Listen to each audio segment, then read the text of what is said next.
Setelah viral di media sosial, video para remaja yang goyang dugem mobil ambulans di wilayah Desa Humbang Raya, Kecamatan Mantangai, Kabupaten Kapuas, Kalimantan Tengah, pihak kepolisian pun turun tangan.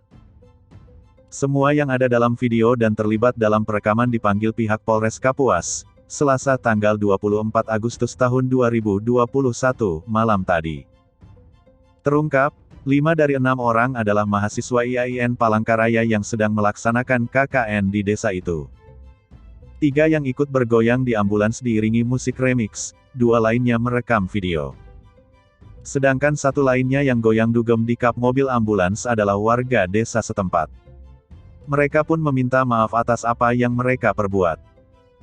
Sudah kami panggil, dalam keterangannya, aksi dilakukan spontan, namun tentunya tidak pantas dilakukan, kata Kapolres Kapuas AKBP Manang Subeti melalui rilis diterima, Rabu, tanggal 25 Agustus tahun 2021, sore.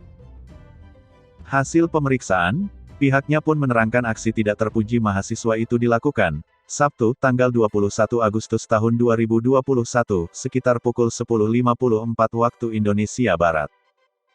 Para remaja itu informasinya memang meminjam mobil ambulans, saat hendak mengambil barang keperluan untuk KKN.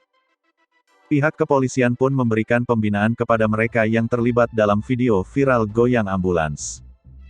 Dengan harapan kejadian semacam itu tidak terulang lagi.